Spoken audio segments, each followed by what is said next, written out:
tăng gần 10.000 F0 so với hôm qua, cả nước 78.774 ca COVID-19. Ngày 25 tháng 2, Bộ Y tế cho biết, ca mắc mới COVID-19 tăng vọt, cả nước ghi nhận 78.795 F0, trong đó 54.345 ca cộng đồng.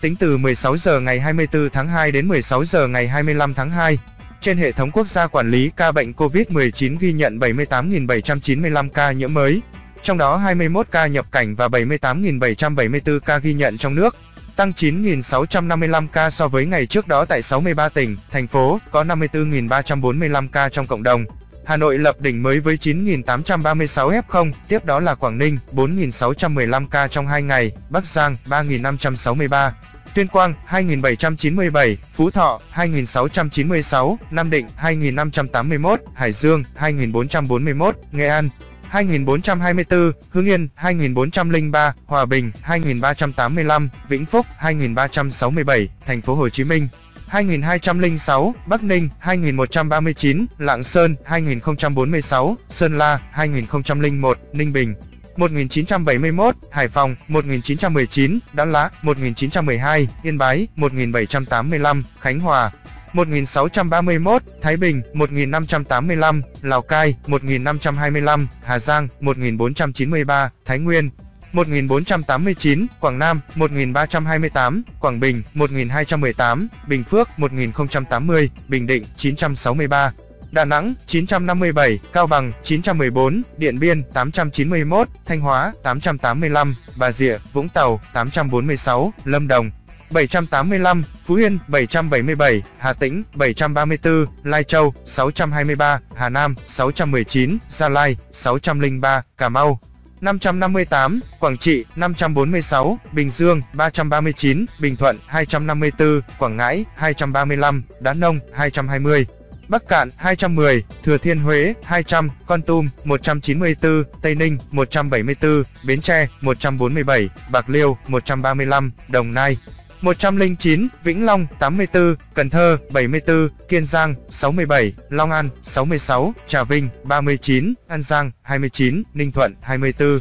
Đồng Tháp, 14, Hậu Giang, 11, Sóc Trăng, 10, Tiền Giang, 2. Trung bình số ca nhiễm mới trong nước ghi nhận trong 7 ngày qua là 57.160 ca ngày. Đến nay tại Việt Nam đã ghi nhận 205 ca mắc COVID-19 do biến thể Omicron, trong đó tại thành phố Hồ Chí Minh, 97, Quảng Nam, 27, Hà Nội, 18, Khánh Hòa, 11, Đà Nẵng, 8, Kiên Giang, 4, Quảng Ninh, 20, Thanh Hóa, 2, Hải Dương, 2, Hải Phòng, 1, Long An, 2, Bà Rịa, Vũng Tàu, 1, Bình Dương, 2, Lâm Đồng, 1, Ninh Bình, 1, Hưng Yên, 6, Bình Phước, 1, An Giang, 1. Kể từ đầu dịch đến nay Việt Nam có 3.120.301 ca nhiễm, đứng thứ 30 phần 225 quốc gia và vùng lãnh thổ, trong khi với tỷ lệ số ca nhiễm 1 triệu dân, Việt Nam đứng thứ 142 phần 225 quốc gia và vùng lãnh thổ, bình quân cứ 1 triệu người có 31.588 ca nhiễm. Trong đợt dịch thứ 4, từ ngày 27 tháng 4 năm 2021 đến nay, số ca nhiễm ghi nhận trong nước là 3.112.985 ca,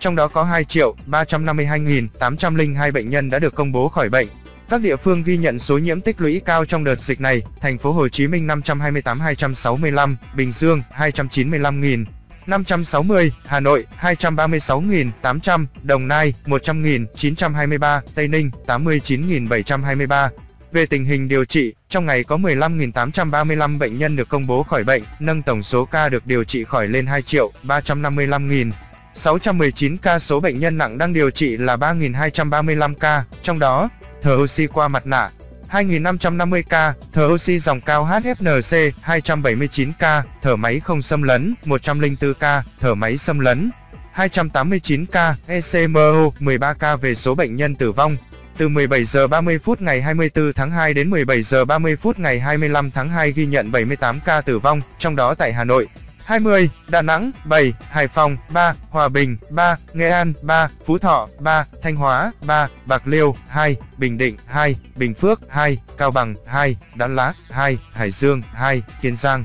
2, Lạng Sơn 2, Ninh Bình 2, Quảng Bình 2, Thái Bình 2, Bình Thuận 1, Cần Thơ 1, Đồng Nai 1, Đồng Tháp 1, Hà Nam 1, Hậu Giang 1, Lâm Đồng 1, Long An 1, Phú Yên 1, Quảng Nam 1, Quảng Ninh 1, Quảng Trị 1, Thái Nguyên 1, Thành phố Hồ Chí Minh 1. Trung bình số tử vong ghi nhận trong 7 ngày qua là 86 ca ngày. Tổng số ca tử vong do Covid-19 tại Việt Nam tính đến nay là 39.962 ca, chiếm tỷ lệ 1,3% so với tổng số ca nhiễm.